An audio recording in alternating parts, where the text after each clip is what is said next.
Hello, and thank you for clicking on the video.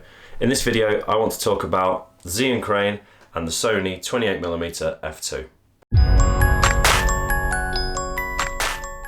Now, I just recently posted a video using the crane and the 28mm, and I want to discuss whether it's a good lens to use with a gimbal. Got my notes with me.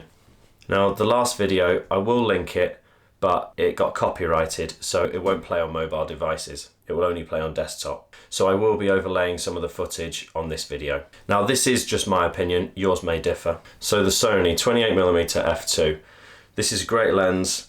It's really sharp. The depth of field is fantastic. It also focuses really fast with the A6300.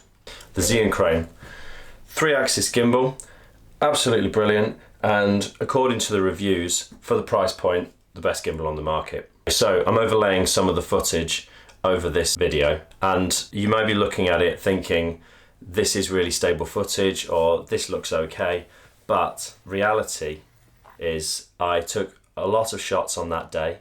Most of them were unusable. I picked the best of the footage that I took that day. I've also slowed it down. I've also stabilized it in post. So this is really as good as it gets, and you can still see that the footage is shaky. Now, the 28mm on the A6300 obviously has a crop factor, I believe, of 1.5, so that would bring this closer to a 42mm, and that means the shot is very close in. Now, generally, the wider angle lens is better for use with the gimbal.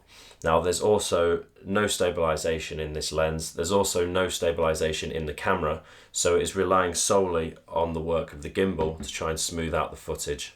What it does show is that the gimbal does do a really good job, and also that I need a lot more practice in using the gimbal. So overall, yes, you can of course use that lens with that gimbal, but I wouldn't really recommend it. I would normally use the kit lens, the 16-50. That has stabilization in the lens, which will help give smoother footage. I'm filming this video on my new lens, which is the Rokin 12mm.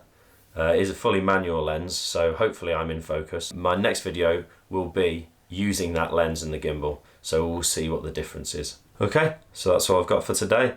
Thank you very much for watching the video. I hope it was useful in some way. Have a great day.